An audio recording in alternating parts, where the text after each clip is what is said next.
Hey, thanks for joining us for another Opine Fireside Chat. I'm Nate Meadows, a founding member here at Opine, and your host for today's conversation. We're diving into something that comes up in nearly every go-to-market conversation, which is revenue. More specifically, revenue engineering. This is not a new job title, but it's a new mental model for how SE leaders show up in the business.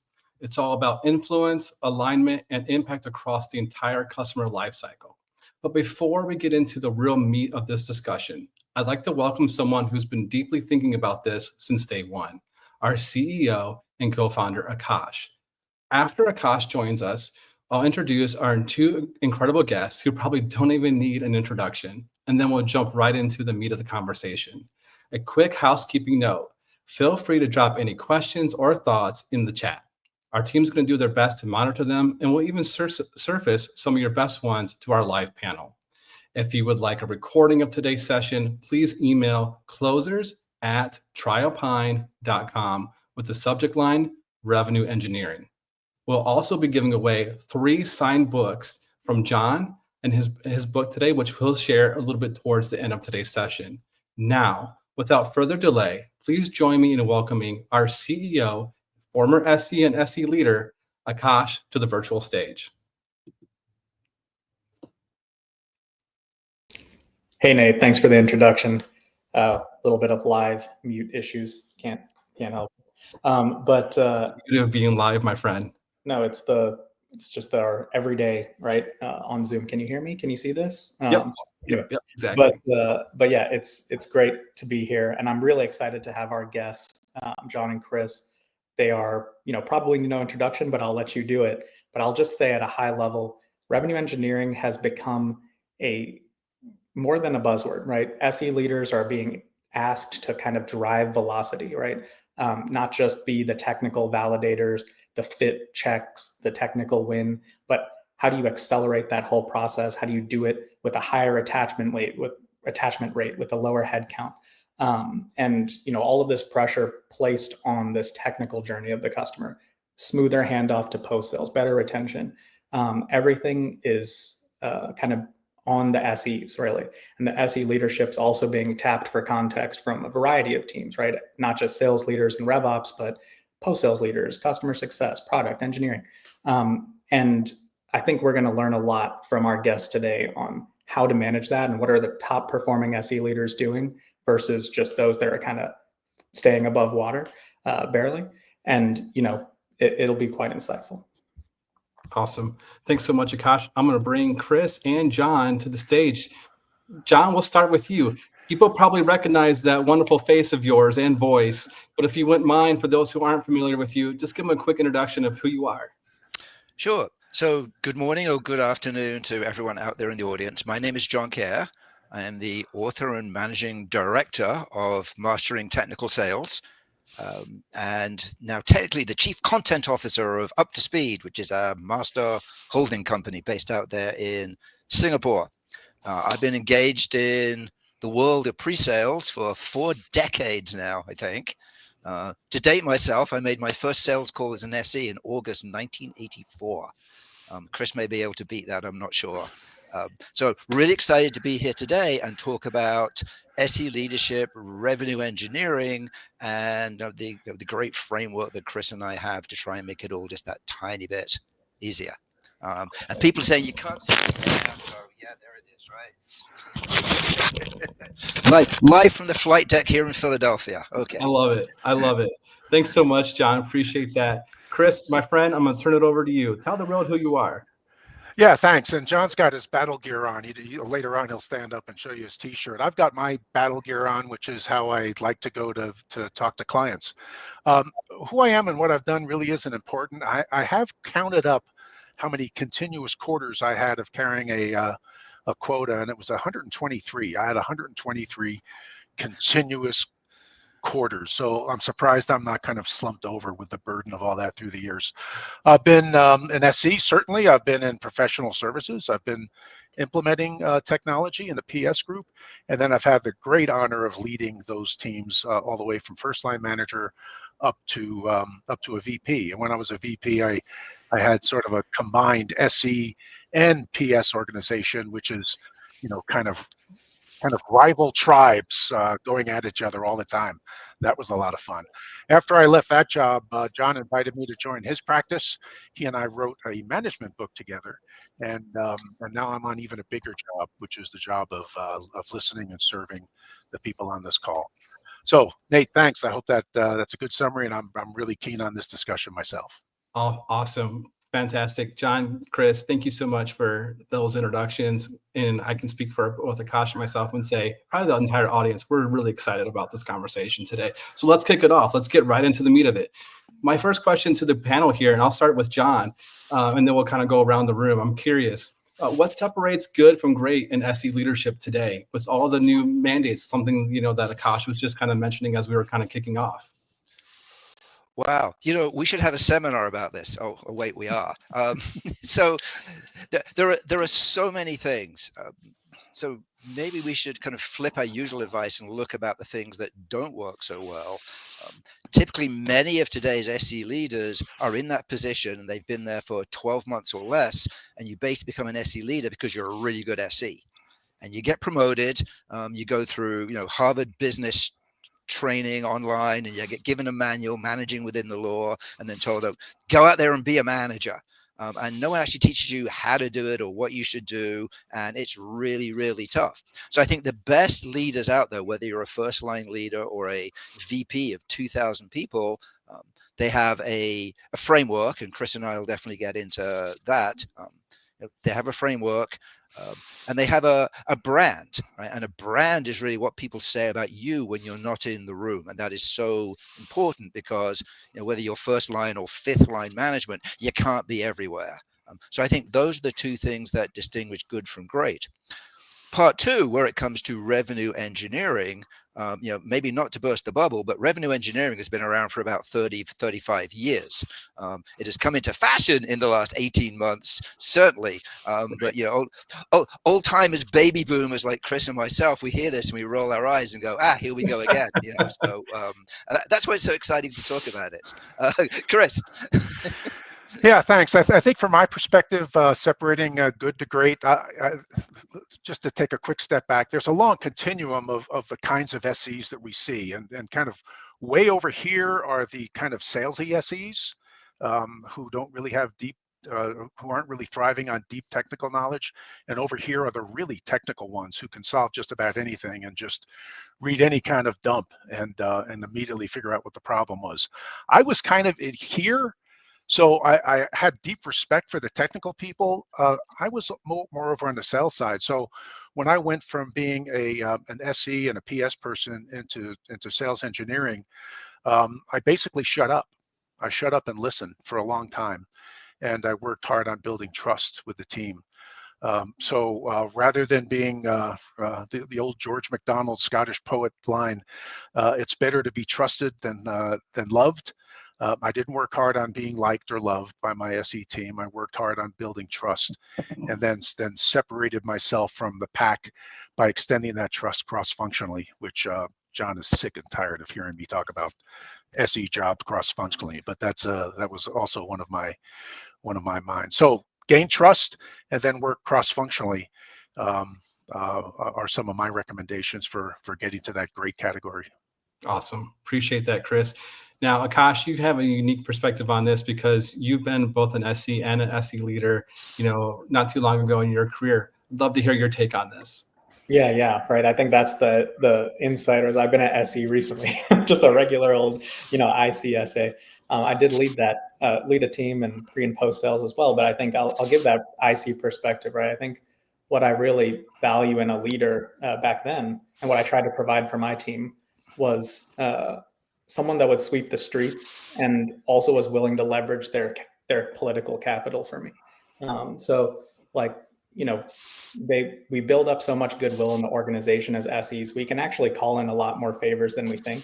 And I think people are very hesitant to call in those favors when it could help their team a lot, maybe get an opportunity across the line at the shallow level, but maybe drive like some kind of organizational initiative, help someone get a promotion or something else that's like meaningful to your team and meaningful for the org, right? To keep that motivation up and spirits up. So anyway, those are some things that I thought just off the top of my head. And I'm actually super interested, John, and to kind of, I know we're going to get into the framework and Chris's points on kind of cross-functional, but you hinted at something like the brand of a manager. I don't know if there's more planned on that, but I definitely want to hear that if there isn't. So, yeah.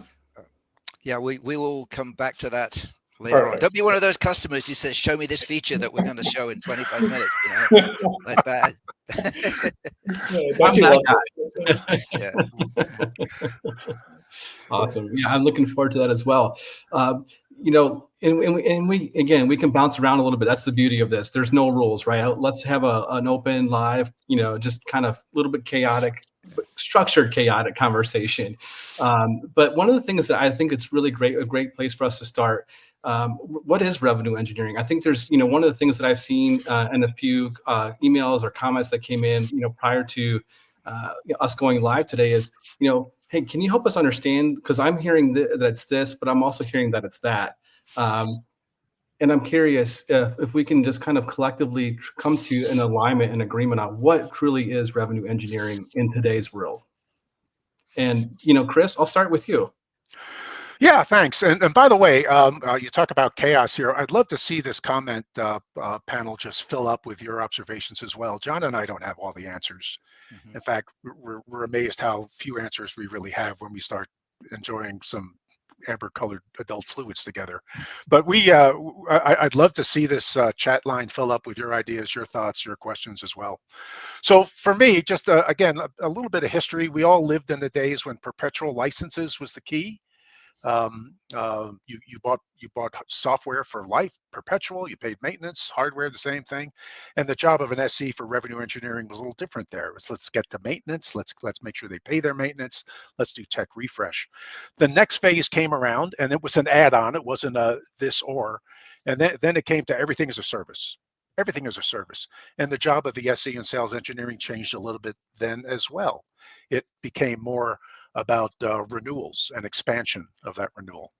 Now we're in a phase of portfolio license agreements, PLAs, where basically you get a prepaid card to the supermarket and you can go in and buy anything you want. And the SE job changes now to consumption. Let's get to consumption. And cloud kind of filters through all that as well. So all three of those models are in play right now. And the job of the sales engineering organization is to adapt to those different kinds of techniques. In a portfolio license agreement, you're not really doing any selling anymore. You're just looking for projects to fulfill. Different kind of selling, but you're not selling for revenue, you're selling for fulfillment, so that you can go back in 3 or 5 years and sell another PLA that kind of expands on that notion. So I could go deeper into all those three things. John and I like to talk about things in three, so I stop at three. John, how do you think that lines up with your thoughts on revenue engineering? Sure. Well, I love that concept of the PLA. It reminds me of working at Oracle in the late 80s. Here we go into the old guy stage. Well, we used to sell something called an ELA, right, which is an enterprise license agreement, which has now morphed itself into a PLA. It's basically the same thing. I think the key thing about revenue engineering is SEs have always been a great generator of leads. And of the expansion, right? I mean, the old Salesforce.com, land and expand, right? And Mark Benioff, Chris, and that. So SEs have always been in the forefront of doing that, but now they're being asked to be more engaged in terms of not just kind of taking actions, but helping the salespeople measure it. And I know later on we're going to talk about the SE impact in forecasting, and things like that. But I think that's the really important part of this. Is it's always been a piece of the SE job. But now it's just getting thrust into the forefront because that's what CROs and CFOs and COOs are just really focusing on right now. Plus, if you dig deep into the numbers, it can make a massive difference to margin. So it's not just profitability, but it actually increases EPS if you're a publicly traded company, or improves your profitability if you're getting VC funded and you want to go public or sell out. So there's many benefits to this. Akash, you're probably even closer to this than we are. It's kind of one of your branding statements as is on the on your website. So maybe you should chip in here. Yeah, sure. I think like the efficiency play, right, of an SE, it's tricky because you want to give every customer that white glove experience. It's their first experience with your brand in a lot of ways, right? It's like, sure, they spoke to the sales rep, but it's still right there early on with the SE, and the product is not the only thing they're purchasing, right? Especially in a PLA, ELA type of purchasing scenario, they really are buying the people that they're working with. And there usually isn't the same exact SE or solutions engineer pre and post sale. Sometimes it is in some orgs, and they do it intentionally, like at the big, like in some of the big 5 orgs, like Google and such. But in other orgs, it's usually 2 different teams, and like that handoff between teams, the feeling of goodwill that they feel when they work with someone that really seems to know about their opportunity, when they jump in, their problems, their specific like capabilities that they want, the pain points that they're trying to solve, the key business metrics they want to solve, like all of these good things. It's hard to manage all of that and then also be like, I'm one SE for like 8 AEs or something like that. And so it turns into a bit of a exercise that, Opine tries to solve through integration and AI analysis and contextual analysis. But it basically boils down to like, how are you going to share that information across your team in a valuable way? And how are you going to help people get up to speed on a specific deal as quickly as possible and keep track of all of their efforts? So yeah, that's my perspective. Yeah, definitely. Nate, maybe this is a good time to go slightly off track, bring in some of that chaos. And can you throw up that value slide? Yeah, by the way, I just noticed that that Jose's comment leads right into this. I was just going to say that. Yes, I was going to say that's a perfect segue. It's almost like we paid Jose to do this for us. We teed him up. So thank you, Jose. Early candidate for a book there, maybe. So, or a bonus book. So if you've gone through any of our Mastering Technical Sales workshops, you've probably seen some variation of this slide before. This is brand new data, by the way. So this is, I think, April or May 2025 data. And we went out, we asked this question now to over 10,000 people all around the world, every single major market. So as you go through buying technology, which source or group provides the most value to you and your team? And if you look at the data here, and we've highlighted it a bit, it is the technical team that provides the most value. Middle management believes the technical team is about twice as valuable as the salespeople that they work with. And that actually general collateral is more valuable than the salespeople that they work with. So maybe there's a message there. Individuals in IT, no surprise, it's almost 2.5 times as valuable. And even executives within your customer base believe that it is the technical team that provides the most value to them and their team. So it's not their execs meeting with your execs, it's their execs believing, hey, the people on this call and the people who are working for the people on this call provide the most value. And this is an amazing weapon that we have as sales engineers, that the really smart organizations, the really smart salespeople leverage, because value directly equates to trust. And we'll talk about some of the ways that SE teams can become architects of revenue, but ultimately when it comes down to it, this is what your customers say. So it doesn't matter what marketing says, it doesn't matter what sales training companies say, this is what your clients who are actually giving you money say, who provides the most value. And for everybody out there, this is data that you should be going back to the salespeople and the marketing people within your company and saying, hey, give us the lead in some cases, and we can do 2 to 2.5 times better than anybody else within the company in building and structuring relationships that are ultimately going to help generate revenue. As you can tell, this is one of my favorite things to speak about. Chris has a slightly different perspective on it. Yeah, and just to be a bit repetitive, these are people who are buying your technology. These are the buyers of your technology. This is not in technology suppliers. These are the actual buyers. And Jose, back to your point, your question, How do you use this with new customers? There is this presumed value, this presumed trust that exists just by being a sales engineer, just by whatever they call them, consulting engineer, solutions, whatever you call it, it doesn't matter. The customer knows who you are, and there is presumed value in that, and people want to talk to you. People want to talk to SEs more so than anyone else. So how to put this to work for new customers is go in there with a little bit of a straight spine. Go in there with a little bit of swagger. Don't be rude. Don't be rude. But go in there and leverage the presumed brand that exists as an SE to kind of march through the org chart, find the stakeholders, and find the buyers. They want to talk to you. Interesting. Awesome.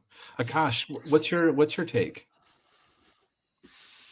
I think this lines up perfectly with my instincts, right? And I think it's fabulous data that everyone should be leveraging internally to get more buy-in for their own teams, right? If you're an SE leader today, like, do you feel like your own internal management values your team as highly as your customers do?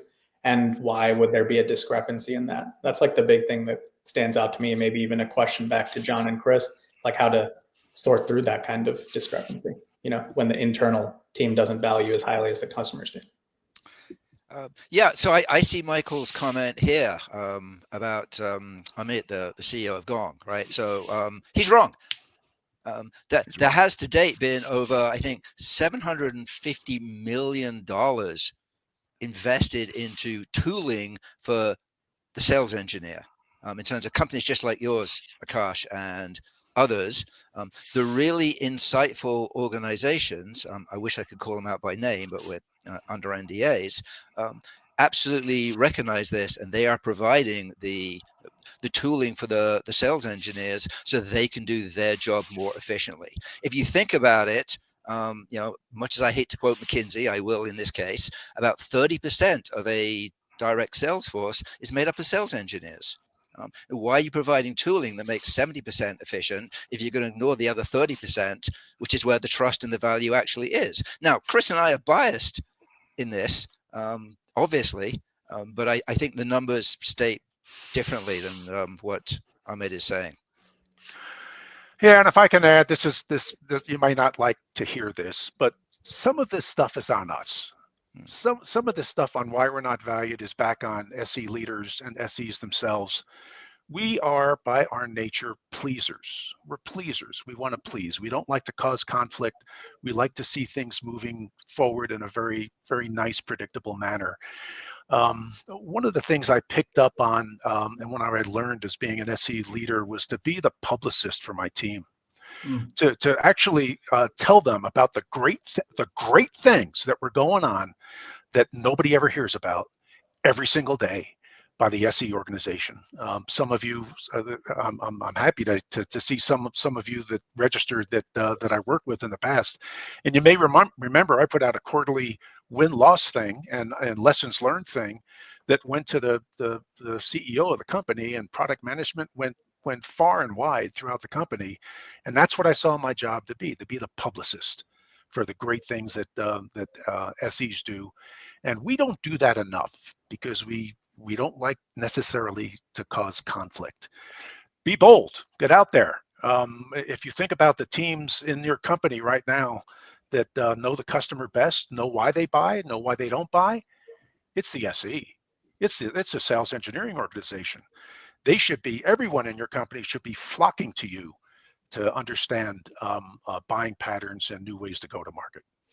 That's my little speech, but it's also back on us, folks. It's back on us to be that to be that publicist. I love that statement, be the publicist of your team. Akash, what are you thinking? Yeah, I want to quickly talk to Michael's point as well, because I might have a slightly different perspective being kind of in the seat as a founder.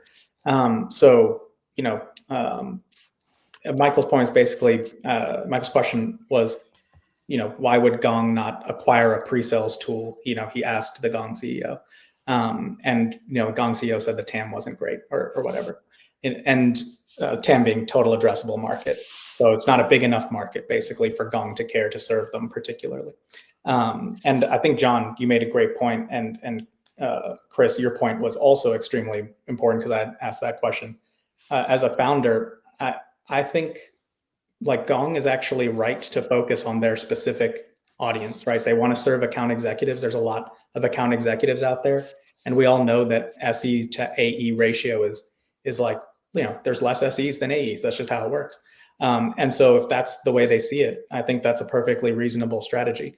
The way I see it as like a pre-sales founder is that the pre-sales value of the work is so much higher than the AEs, right? Going back to the data. So I don't care as much about like how many seats we're sitting, right? Like we're serving. I care more about the value that our platform is giving to the organization and how we're magnifying the SE. And by doing that, I know we're providing value to our customers because the SE is the most valuable person in their company, whether they realize it or not. And so my goal is to like integrate with, so we're a big integration partner with Gong, like over half our customers are Gong customers. So like, I see that as an integration point. Take in transcription data, utilize it, push some data back to like, serve various workflows, like keeping SEs prepared for their meetings, automating their updates and their notes, helping them write business cases, proposals, whatever. We also ingest data from like Slack, from Salesforce, obviously, from like Jira, Linear. I see us as like a hub, right? The SE is like a hub with a lot of spokes. So as a tool, as a pre-sales tool, we have to do the same thing. We have to be able to speak to all these other teams, pre-sales, post-sales, et cetera. So that is kind of the way I envision a pre-sales platform fitting into the sales platform ecosystem is through heavy integration and then also carrying the customer, like supporting the customer journey. So how do you make a like customer who's engaged from the pre-sales point feel equally engaged during implementation, deployment, during like technical account management, in the ongoing success, and having that story be clear. There's never this redoing discovery with the customer. How do you have all that context in one place on use cases, requirements, like business objectives, the specific capabilities they're going to use to get there, and et cetera, right? And so being the home for that type of effort, the feature gaps, product gaps they wish we had, things of that nature too, and supporting all these adjacent teams. I think that's how we fit in, if that makes sense, and how we have to fit in. Yeah. Love that. Love that. I think that leads us into, another question here, which is if SEs influence the buyer's conviction more than AEs do, why are they not treated as co-owners of the number? And, I don't know who wants to go first. John, Chris, Akash, first one to the mic gets it. Well, they are co-owners of the numbers, whether they know it or not. So I don't know who treats them as not co-owners of the number, but it's just a juvenile perspective. I'll leave it at that.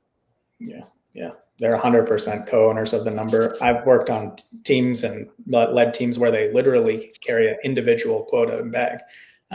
So I think anyone that's kind of treating an SE team as not part of the revenue number or not rewarding that effort is kind of thinking backwards, or they might have a very specialized situation with their product where and you'll find the best SEs, and I learned this from SEs that I work with.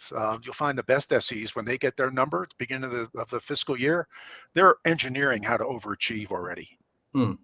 They think about that, and they're thinking about how am I going to overachieve this with the territory I have and the reps that I'm working with. Yeah. So the best SEs know that, and everybody on this call who has worked with great SEs, as I'm sure you all have, they've seen that themselves. John? There's nothing like a technical account plan put in place with the business account plan with a rep and then presented back. Let me illustrate that with a few numbers and a little story. So about 2 weeks ago, I put a post on LinkedIn about an EVP of sales who said, President's Club is for salespeople, right? I'm not taking any expletive sales engineers to Hawaii. And much as I was accused of like clickbait and rage bait, it was a real conversation. And I'm going to post a follow-up tomorrow. And I said to this individual, hey, listen, I disagree with that statement, as does your VP of pre-sales. With your permission, I'm going to post it on LinkedIn and we'll see what happens. And he says, okay, go ahead and do it. Right. So over 500,000 hits, over 1,000 comments. It is the post that I have posted in 20 years with the most engagement ever. And it was like 998 to 2 in terms of like, you're an idiot. So yeah, we do own the number. So yes, I'm just reinforcing Chris's statement there, I guess, but with a bit of data behind it. That's a good question that just came in. I'll throw this up back over to Chris. As much as they like SE praise, if we frame SEs more important than AEs, what does that leave the AE? Do we still need them? Are we becoming AEs? And I actually heard this similar conversation. I was in San Francisco last week, where a very similar conversation amongst other SEs was taking place. Yeah, I don't want to sound like I'm a bumper sticker right now, but if you think of the SEs as being sort of value connection of our solutions to real outcomes that customers need, and you think of sales reps as being negotiate and close and move that through the commercial process, we absolutely positively need both AEs and SEs to do that, because SEs don't want to do this negotiating and close, and AEs, they recognize that the SE is in a better position, particularly with the value that they have accumulated with clients, to do that connection between outcomes and products. So they do this, we do that. For 2 of those 123 quarters, I was a sales rep. I didn't like the way I was seen. I didn't like the way I was viewed. So I was more than happy to go back to the SE side. And the only reason why I was a sales rep is because the client asked me to be the sales rep when the sales rep left. So absolutely positively need those two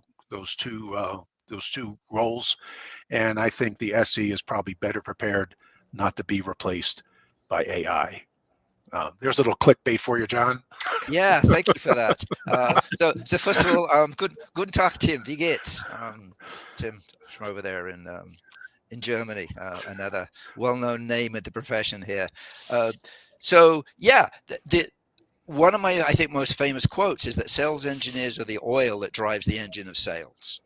And so SEs can't do it all. As Chris pointed out, there are certain functions that clearly land in the role of the AE. There are certain functions that clearly land as the role of the SE, and there's a gray area in the middle. What I will say is, come 2029, I would much rather be a sales engineer than an account executive, given the rise of AI and how it is dealing with interactions between sellers and buyers. We're getting to the point where even now on the low end, their bots are buying from our bots with no human interaction whatsoever. And everything else that you see happening is going to start creeping up the value chain. So ultimately you ask, what is the true value in the process that an AE brings? There's a clear definition for that. And what's the clear value that the SE brings? And I think ultimately it comes down to our humanity, and that sounds a little left coast touchy-feely, right? But the illustration I'll give again is, one morning last week I met the VP of Presales, one of our clients, in a Starbucks in Philadelphia. That conversation that I had with that individual is never going to get into a CRM system. It certainly wasn't recorded. AI is never going to know about it, right? So that's a missing piece of data. And that happens all over the place. So whenever you are asking AI to make a decision, unless it's a set of, medical scans or whatever, the imprecision of AI, because they don't have a complete set of data, is matched by the imprecision because we have a human brain, I think, and you're still going to need the two. But again, I'd rather be an SE in 2029 than a sales rep. All right. Clickbait accepted, Chris. Akash, before we move on to the next topic, anything you want to add on there? We just want to address some of the feelings that are coming through the chat, where it's kind of like, should SEs be more like AEs? AEs are definitely needed. The demarcation's getting blurry. Maybe the ratio should be flipped in the future. I think a lot of the reasons, just like my personal perspective, that we see this or have this feeling is because everything's becoming more technical. So every role is getting more technical. The SE job is getting more technical to do it really well at the biggest companies. And the AE job's getting more technical as well. And every downstream role is getting more technical. Even hardcore software engineers are having to like level up and become more technical than they were like 3 years ago. Like the regular software engineer is now expected to be a AI software engineer, like an ML ops type of person. And it's basically resulting in this.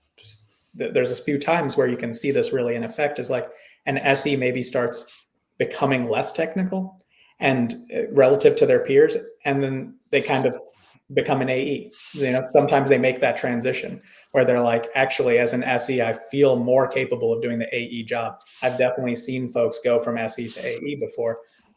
It's rare, but it does happen. I think what happens more often is like AEs fail to kind of become more technical, and SEs have to cover their job. So it feels like they're doing more and more of the storytelling because they understand the tech and the AEs do not. And they're having to move up to like capture where the AEs leaving the handshake further and further up the chain. It starts feeling like you're doing the job. But ultimately, I think the best orgs, everyone's getting more technical. And I do think AEs will be around to negotiate and close. I think, Chris, you said it best. Those are like the key things. But anyway, that was my high level thoughts. Love it. Love it. Good stuff, guys. Lots of great comments too coming through. You know, please make sure to continue to ask questions, drop comments, and we'll try to, you know, surface them when and where we can. I'm going to transition us a little bit. So why do some sales forecasts fail to account for the conviction of the pre-sales team?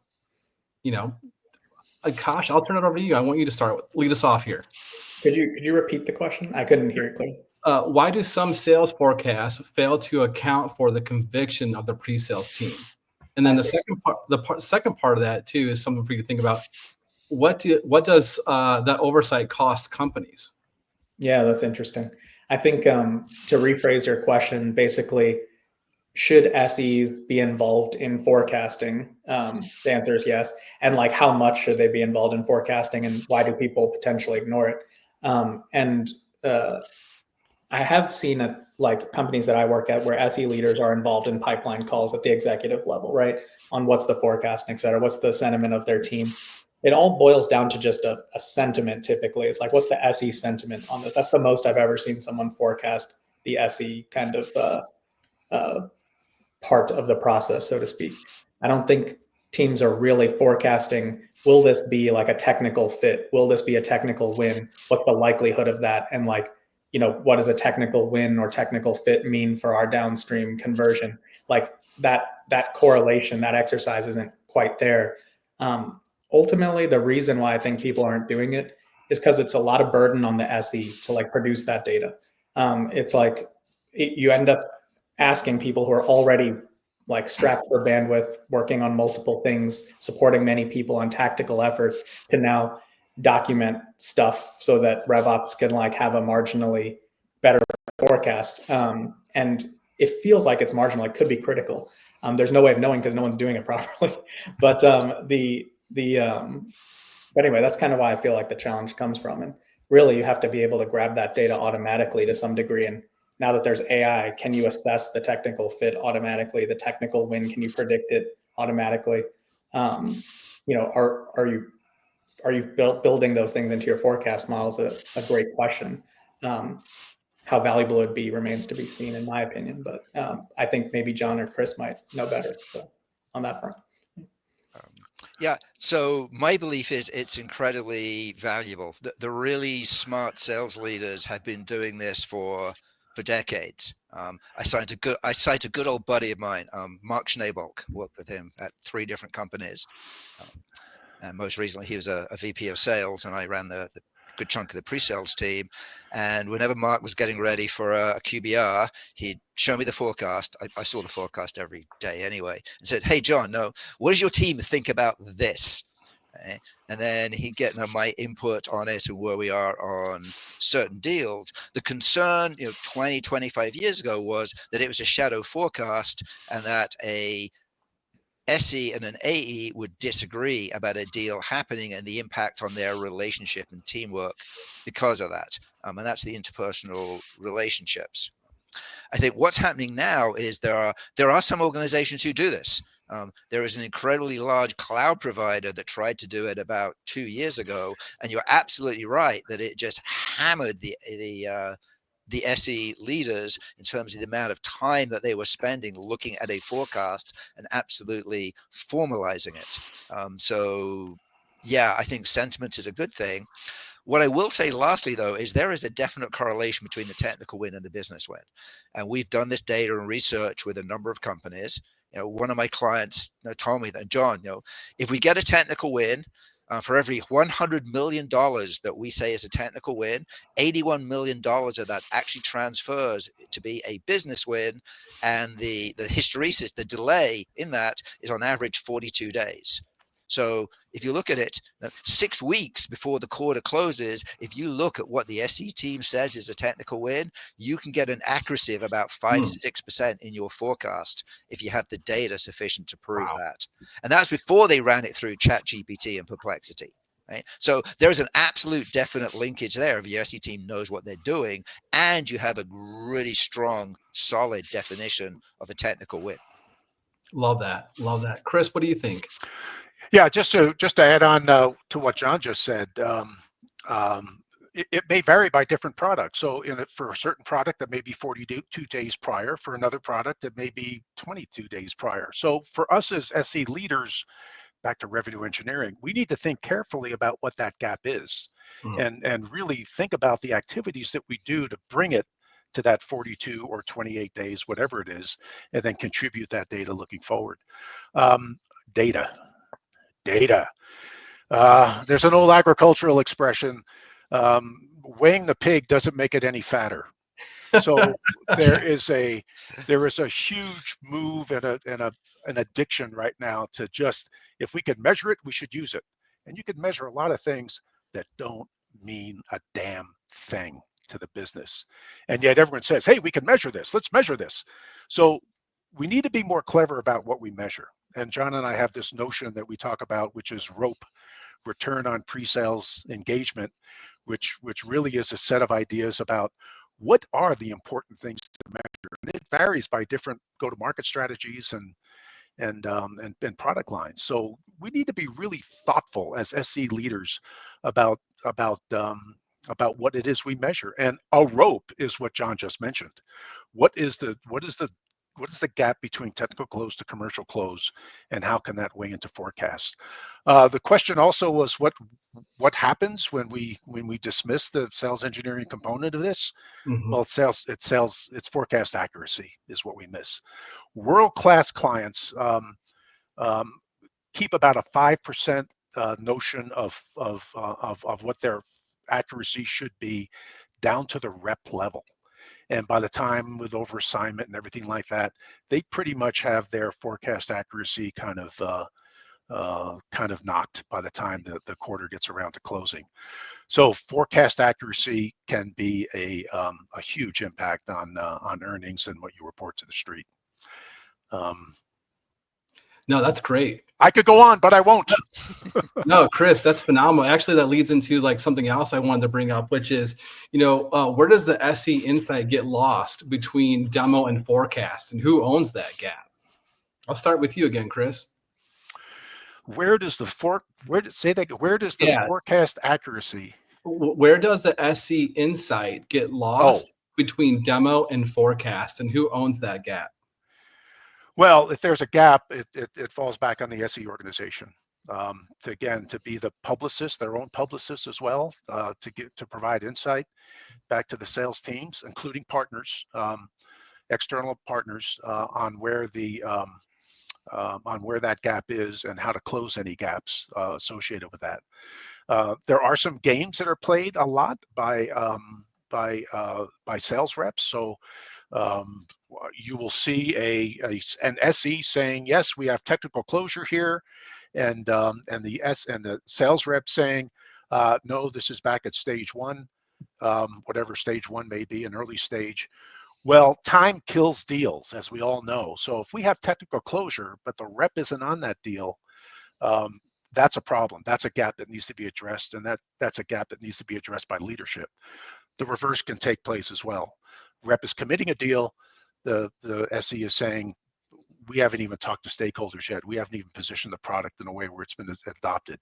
So what's going on there? In one case, it's sandbagging maybe. In the other case, it is too much happy eyes and happy ears.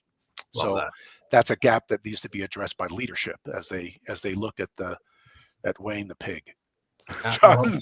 I love that. And John, I put up the 3+1 rules that's scrolling at the bottom of the screen there for everyone else to see. I think that kind of, as Chris was talking, I feel like that kind of resonates here as well for what we're talking about. Yeah, we will. I'll get to that in a sec. I have images of like pigs flying at this point. Crystal has these demos.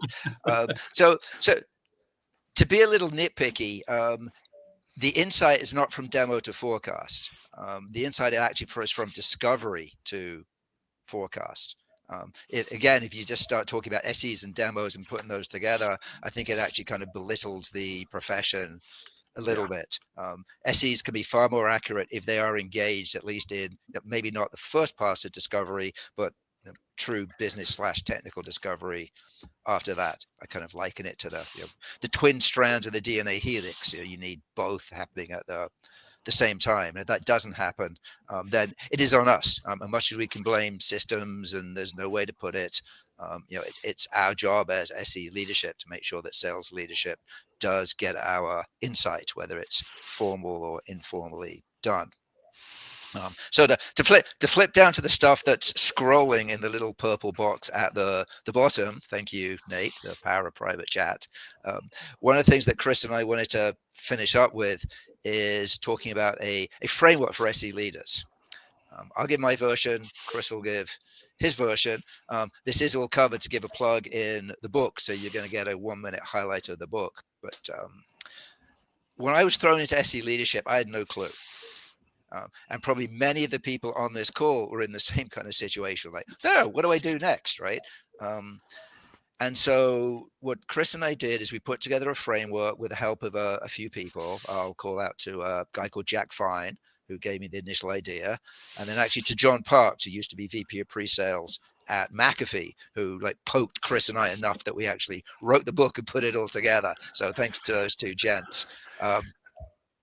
So we said, okay, let's have a framework. So it's the 3+1 rules. So rule 1 is to develop and serve your people.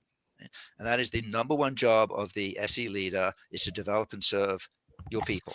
And we talk about a concept called radar, right? Recruit, attract, develop, advance, and retain. But it's your job to make your people better. It's not your job to make them like you. Rule 2, which is where you folks come in, right? Is to run your business as a business. And SE leaders truly have to run a business and make sure they are proactive and in front of things instead of being reacted and reacting to the loudest voice and whoever screams, whether it's a customer or somebody internally. And then rule 3 is to delight your customers. And if you think about it, we probably have more customers than anybody else on the planet, because we have the end user customers who give us money. We have the salespeople that we work with that we need to align with. Art put a stat out there.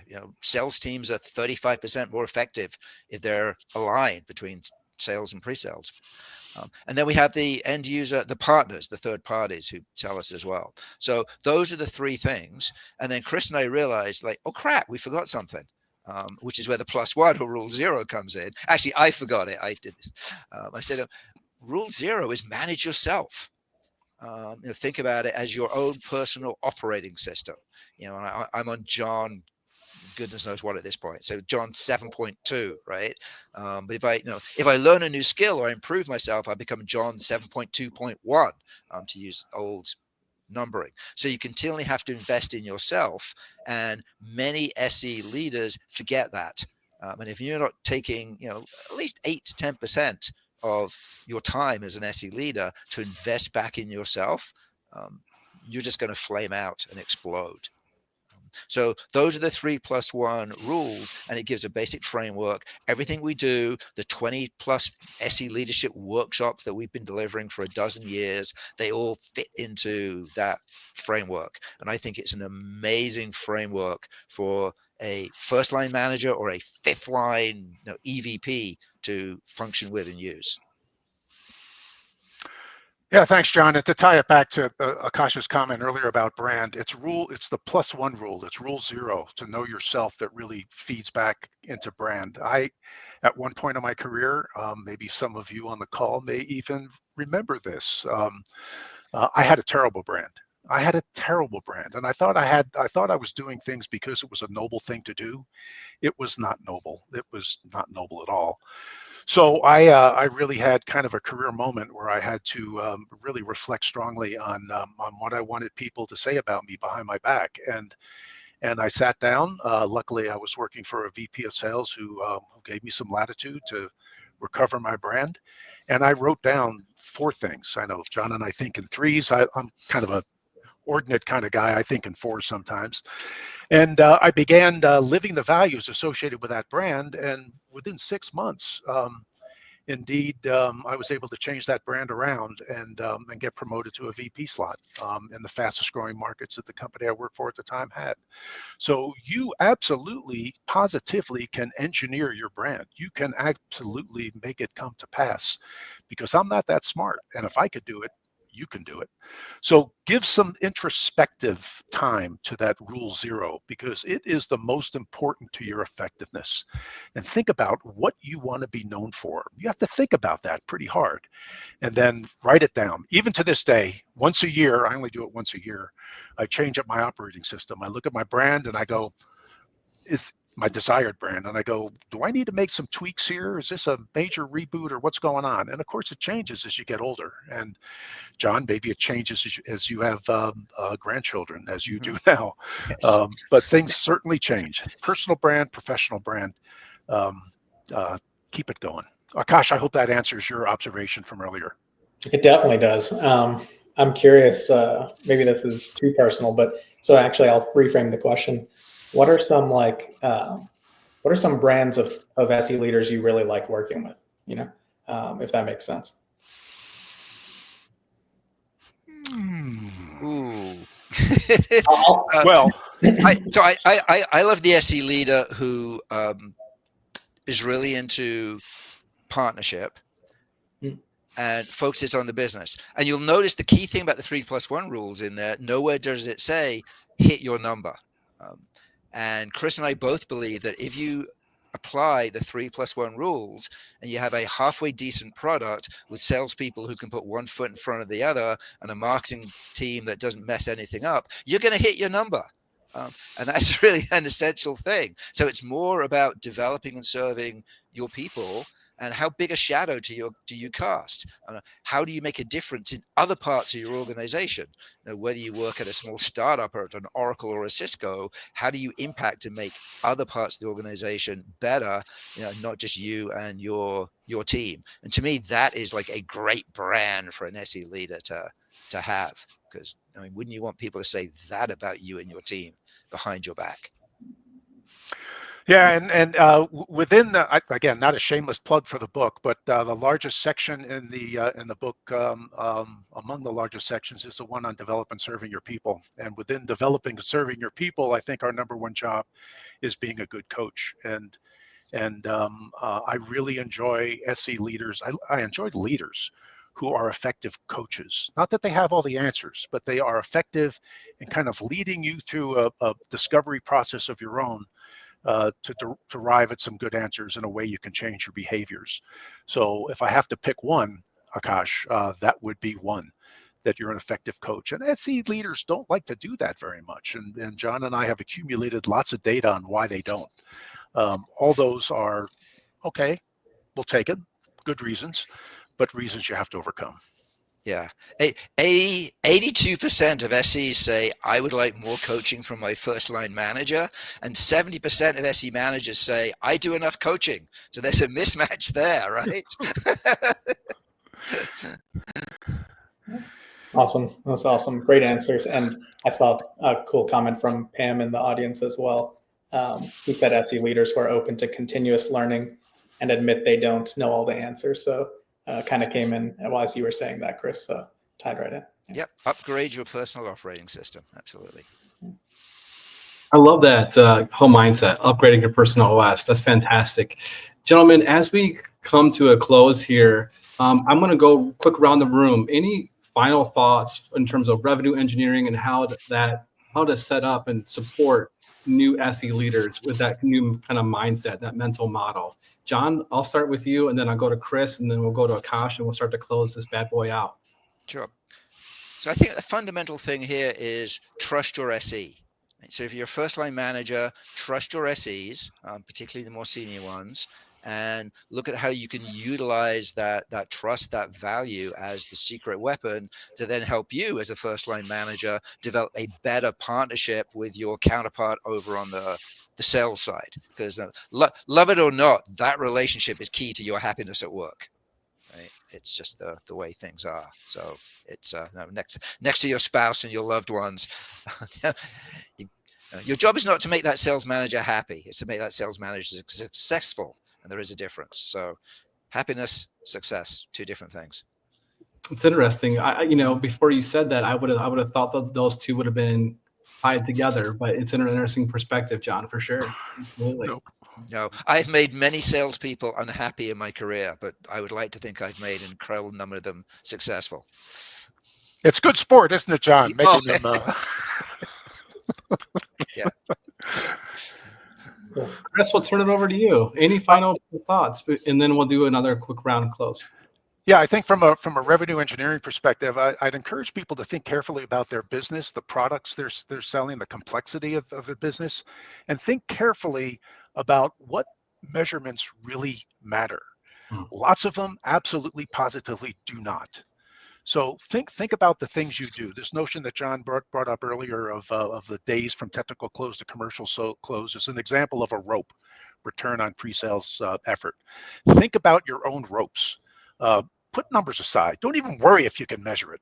Think about the things that your teams do that effectively lead to revenue, and then start thinking about ways to measure that. So from a revenue engineering perspective, I think that would be my contribution, Nate. And then I've got one last comment when we close up. Absolutely. Akash? Yeah, I'd say it all comes back to kind of the data you have at your fingertips to easily collect and work with.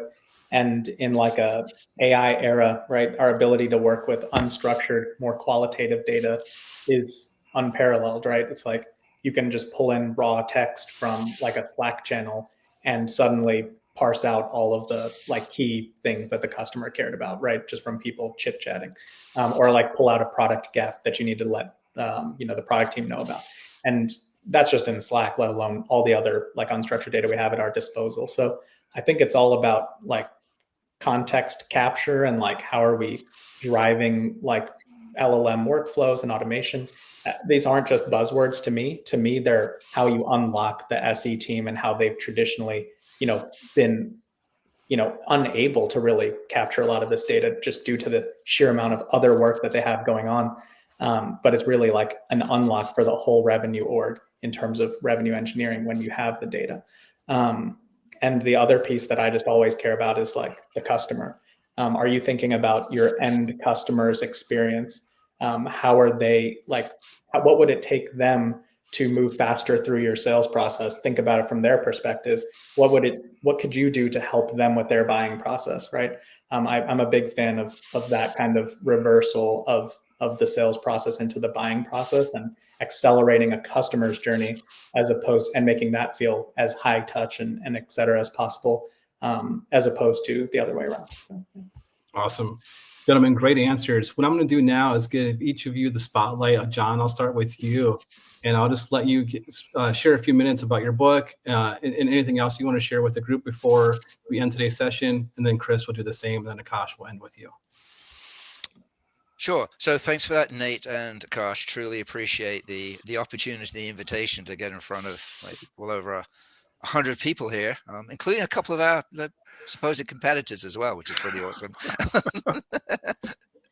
So, hey, ladies and gents. So first of all, I would say if you are an SE leader, think about those 3+1 rules as the framework. If you haven't read the book, like for goodness sake, just go out there and buy it. It's $15 on Amazon, right? If it's no good, you can use it to prop up your monitor. We've delivered, I think now, was it Chris, like 463, I think was the last count of SE workshops in 29 countries in 8 different languages around the world. For So managers, yeah, just for managers. Just for managers. I'm not talking about the individuals. That's like 150,000 at this point. So, if this is something that you'd like to actually roll out within your organization, putting my sales hat on, we'll be more than happy to chat with you about that. But otherwise, think about that 3+1, because if a meeting gets canceled, you have an hour back on your calendar. That is the framework for you deciding what you're going to do with that 1 extra hour. And either it should be invested back in yourself, or it should be used to develop and serve your people. Right? It should not be served for doing email, Slack, or other communications. So, that's it. Awesome. All right, Chris. Yeah, and a little bit off topic, but if you talk to any SE leader who's been in their seat for 7 or 10 years, they're going to probably tell you that they have one regret. I know it was a regret that I had. And the regret is I just didn't thank my team enough. Not some gratuitous thank you, but a really sincere thank you that has deep knowledge of the challenges that each of them faced. I just didn't do that enough. I should have done it more. Learn from my mistake. Take time to thank your teams for all that they go through, because it's a difficult job. Then the second observation is that I love being an SE leader. I absolutely loved it. I love being an SE. I love being an SE leader even more. The job never loved me back. Never loved me back. In fact, I thought at times it was trying to kill me. Understand why you're really doing this job, and it's for our family to give them a better life, and it's for our friends to be better friends to them. So put it in perspective, give yourself some time to recharge, and realize that as much as you may love this job as you should, it's not going to love you back. Great insights. All right. Thank you, Chris. Akash. Yeah, I mean, I first of all just want to thank you both, John, Chris, for being here. I think our audience got phenomenal like value, and it was just a great time hearing your thoughts and learning from you during this hour. And my closing thoughts are really around kind of what's the future of the SE, right? What's the future of the role? I think everyone's looking for higher attachment rates, easier time of administrating all the project management type work, more time to spend with the customer themselves. But at the same time, leadership's pushing back on headcount, pushing back on tooling. There's going to only be a few right ways to do things going forward, right? There's always going to be the best practices, but those best practices are evolving right now. So it's really like a good time to experiment and learn and try things. And this is not a plug for Opine, but I do think it's a time to really just get out there and try and see what's possible, because the best practices are evolving, and we kind of need everyone to chime in on what's working. So, yeah. Awesome. Gentlemen, what a fantastic time. I've really enjoyed this. I learned so much every time I get an opportunity to be a part of these discussions. I saw so many great comments and questions come through our chat, and really just appreciate not only our special guest here today, but also thank you all of you for joining us during this last hour. It's been an insightful conversation. I hope you got a lot of value out of it. I know I certainly did. And I certainly look forward to the next fireside chat we have in the future. Before we end today, John has been so gracious enough to give away 3 signed copies of his book. And do us a favor, if you would like to be entered into that, leave a comment in the chat that just says revenue engineering, sign me up, or something to that effect. We'll pull from that group, and we'll DM you, get your address, and we'll send that over your way. Other than that, thank you again, John, Chris. It's been a fantastic hour spending with you. Appreciate it so much. Ladies and gentlemen, we'll talk to you, and we'll see you later on the next fireside chat. Thank you. Okay. Yeah, take care.